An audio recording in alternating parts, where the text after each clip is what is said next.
Hello दोस्तों, स्वागत है आपका हमारे इस यूट्यूब चैनल पे। दोस्तों, कहानी को शुरू करने से पहले एक जरूरी बात, अगर आपने चैनल को सब्सक्राइब नहीं किया है तो पहले आप जल्दी से चैनल को सब्सक्राइब कर दीजिए ताकि आपको हमारी आने वाली नई नई कहानियों की जो नोटिफिकेशन है वो आपको सबसे पहले मिलती रहे। तो चलिए दोस्तों, बढ़ते हैं हमारी आज की कहानी की तरफ। हमें उम्मीद है कि आपको हमारी ये कहानी जरूर पसंद आएगी। कोमल की शादी को 4 साल हो गए थे। उसके 2 जेठ और एक देवर था। प्रवीण, जो उसके पति से 5 साल छोटा था। कोमल की भी एक छोटी बहन थी, मोना। पीहर लोकल में ही होने के कारण मोना का कोमल के ससुराल आना जाना लगा रहता था। वैसे तो लोग अपनी बहन के ससुराल में कम ही जाते हैं, पर मोना का इतना ज्यादा कोमल के ससुराल आने जाने का कारण कुछ और भी था। दरअसल मोना मन ही मन कोमल के देवर प्रवीण को पसंद करने लगी थी, पर प्रवीण को वो तो कुछ खास पसंद नहीं थी और वो उसे ज्यादा भाव भी नहीं देता था। इसलिए शादी का ख्याल तो मोना को लेकर प्रवीण के दिमाग में कहीं दूर दूर तक नहीं था। रिश्ता होने के कारण वो मोना से थोड़ी बहुत बात जरूर कर लेता था, फिर उसे मोना बिल्कुल भी पसंद नहीं थी। पर प्रवीण के बात करने से ही मोना को ऐसा लगता था कि प्रवीण भी शायद उसे पसंद करता है। मोना को भी प्रवीण से प्यार हो गया था। कोमल को भी मोना के मन के सारे हाव भाव पता ही थे। उसे इस रिश्ते से कोई दिक्कत भी नहीं थी, लेकिन वो भी मोना को बढ़ावा देते हुए अपने ससुराल में ज्यादा ही बुलाती थी और कभी कभी तो कुछ दिनों के लिए उसे रोक भी लेती थी ताकि वो प्रवीण के साथ रह सके, उसका दिल जीत सके और बाकी घर वालों को भी वो प्रभावित कर सके। कोमल को लगता था कि दोनों बहनें एक ही घर में होगी तो उसका ही राज चलेगा। अगर कोई नई लड़की देवरानी के रूप में आएगी तो क्या पता कैसी हो, उन दोनों की एक दूसरे से बने या ना बने।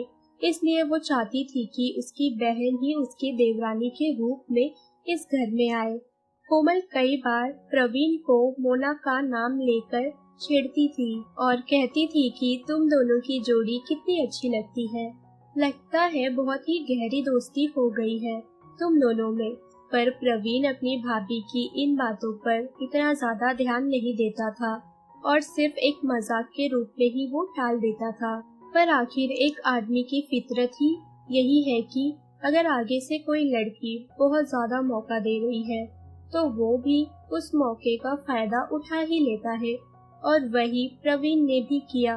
कुछ वक्त तो उसने भी मोना पर ध्यान नहीं दिया और भाव नहीं दिया, पर जब मोना का उसके प्रति झुकाव कुछ ज्यादा ही होने लगा तो धीरे धीरे वो भी उसी तरह से मोना से बातें करने लगा। कई बार दोनों अकेले बैठकर बातें करते थे। रात में भी दोनों छत पर अंधेरे में चले जाते थे और जब सब लोग सो जाते तब वो दोनों अकेले मिलते थे। अब दोनों में काफी अच्छी और गहरी दोस्ती हो चुकी थी और एक दूसरे से काफी खुल चुके थे। प्रवीण के लिए मोना से घुलना मिलना कोई बहुत बड़ी बात नहीं थी। वो तो इस दोस्ती को बहुत ही हल्के में ले रहा था। वो जितना मोना के करीब जा रहा था उतना ही उसका इरादा पक्का हो रहा था कि ये लड़की शादी के लायक तो बिल्कुल भी नहीं है, सिर्फ अफेयर या टाइम पास तक ही ठीक है। एक दिन प्रवीण की माँ ने उससे पूछा कि एक बहुत ही अच्छी लड़की का रिश्ता उसके लिए आया हुआ है, उन्हें वो लड़की बहुत पसंद भी है, तो क्या प्रवीण भी इस बात को आगे बढ़ाना चाहेगा। तब मोना भी घर में ही थी और ये बात सुनकर उसके चेहरे पर एक हंसी आ गई, क्योंकि उसे लग रहा था कि अब तो प्रवीण मना कर देगा, हमारे रिश्ते के बारे में वो बात करेगा। और उसने खुशी से मोना की तरफ देखा, लेकिन जैसे ही प्रवीण ने शादी के बाद के लिए हाँ कर दी तब दोनों बहनों की शक्लें देखने वाली थी। मोना तो बिना कुछ बोले तमतमा हुए चेहरा लेकर वहाँ से छत पर चली गई, जहाँ वो और प्रवीण हमेशा बैठकर वहाँ बातें करते थे, क्योंकि वो प्रवीण से सवाल करना चाहती थी कि आखिर उसने ऐसा क्यों किया। और मोना तो कुछ और ही समझ रही थी, तो फिर की बहन कोमल तो और भी कुछ समझ ही नहीं पा रही थी कि आखिर ये सब क्या हो रहा है। प्रवीण भी तो आखिर मोना को पसंद करता है ना। उसका दिमाग खराब हो गया था कि आखिर ये कैसे हो सकता है, देवर जी ऐसा कैसे कर सकते हैं। मोना को गुस्से में जाता देख प्रवीण भी आखिर उसके पीछे चला गया और उससे पूछा कि क्या हुआ तुम्हें। तो मोना ने चिल्लाकर प्रवीण से कहा कि आप मेरे साथ ऐसा कैसे कर सकते हो, आपने लड़की देखने के लिए हाँ करी है, क्यों, जब आपको पता है कि हम दोनों एक दूसरे से प्यार करते हैं और आगे जाकर शादी करेंगे। ये बात सुनकर प्रवीण झटके से पीछे हट गया और उसने कहा कि ये तुम किस गलत फहमी में हो, मैंने तुमसे कब कहा कि मैं तुमसे शादी करूंगा। क्या मैंने तुम्हें कभी ये वादा किया या तुम्हें कभी कहा कि मैं तुमसे प्यार करता हूँ। अब तो मोना को ऐसा लगा मानो उसके दिल के 1000 टुकड़े हो गए हो। उसे बहुत बड़ा झटका लगा और अब एक पल के लिए भी प्रवीण के सामने खड़ा होना उसे तो किसी धोखे जैसा लग रहा था। वो कुछ नहीं बोली और रोते रोते अपने घर पर चली गई। कोमल को भी प्रवीण पर बहुत ज्यादा गुस्सा आ रहा था और उसे प्रवीण से उसने कहा कि तुम मेरी बहन के साथ ऐसा कैसे कर सकते हो, तुम उसे धोखा कैसे दे सकते हो। मैं तुम्हें बहुत ज्यादा शरीफ समझती थी, पर तुम तो मेरी ही बहन के साथ प्यार का नाटक करके शादी किसी और से कर रहे हो। तब प्रवीण ने कहा कि भाभी, मैं इसलिए ही मोना से दूर रह रहा था कि क्योंकि मैं जानता था कि मैं उससे शादी नहीं कर पाऊंगा। बहुत वक्त तक मैंने मोना को भाव नहीं दिया और उससे हमेशा दूरी बनाए रखने की कोशिश करता रहा, लेकिन आप ही जबरदस्ती हमारी दोस्ती करवाने में लगे हुए थे और मोना जानती थी कि मुझे उसमें कोई खास रुचि नहीं है, फिर भी वो मेरे प्रति झुकाव को बढ़ाती रही और मुझे एक नहीं 1000 मौके देती रही उससे दोस्ती करने के लिए।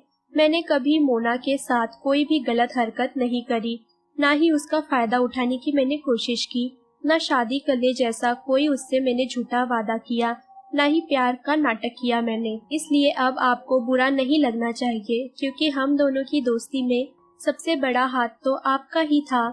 कोमल का पति खुद भी नहीं चाहता था कि दोनों बहनें एक ही घर में हो, इसलिए उसने भी प्रवीण का साथ दिया और यही कहा कि प्रवीण बिल्कुल ठीक कर रहा है, उसे अपनी मर्जी से जिंदगी जीने का हक है, अपनी दुल्हन चुनने का भी हक है। प्रवीण मोना के पास नहीं गया था, मोना बार बार प्रवीण के पास आई हुई थी और तुमसे भी अपनी बहन को समझाने की जगह उसे बढ़ावा दिया तुमने, जबकि तुम जानती थी कि प्रवीण उससे कभी शादी नहीं करना चाहता। प्रवीण को कुछ कहने के जगह तुम्हें अपनी बहन को समझाना चाहिए था।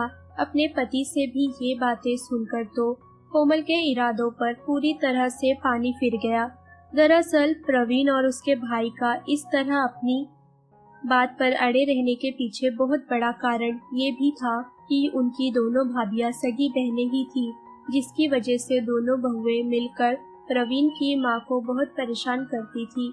घर में जैसे उनका ही राज चलता था, इसलिए उसे लगता था कि पत्नी ऐसी आए जो कम से कम उनका थोड़ा ख्याल रख सके, उन्हें सुकून दे सके। कोमल भी स्वभाव से ठीक ठाक ही थी, बहुत ज्यादा मिलनसार नहीं थी वो, इसलिए प्रवीण का मोना से शादी न करने के पीछे सबसे पहला कारण था कि उसे ये डर था कि यदि दोनों बहनें देवरानी जेठानी बन गई तब मेरी माँ का क्या हाल होगा। और दूसरा बहुत बड़ा कारण था कि प्रवीण को मोना इतनी अच्छी भी नहीं लगती थी कि उसे वो अपनी पत्नी बनाए। पत्नी जैसे उसमें कोई गुण नहीं थे, उसे मोना में नहीं दिखे वैसे कोई गुण, और किसी कारणवश ये रिश्ता आगे नहीं चल पाया। भाभी की बहन प्रवीण के लिए केवल एक अफेयर बनकर ही रह गई। आखिरकार प्रवीण ने अपनी माँ की मर्जी से ही शादी कर ली। तो दोस्तों, ये थी हमारी आज की कहानी। अगर आपको हमारी ये कहानी पसंद आई हो तो कहानी को लाइक और शेयर करना ना भूलें दोस्तों।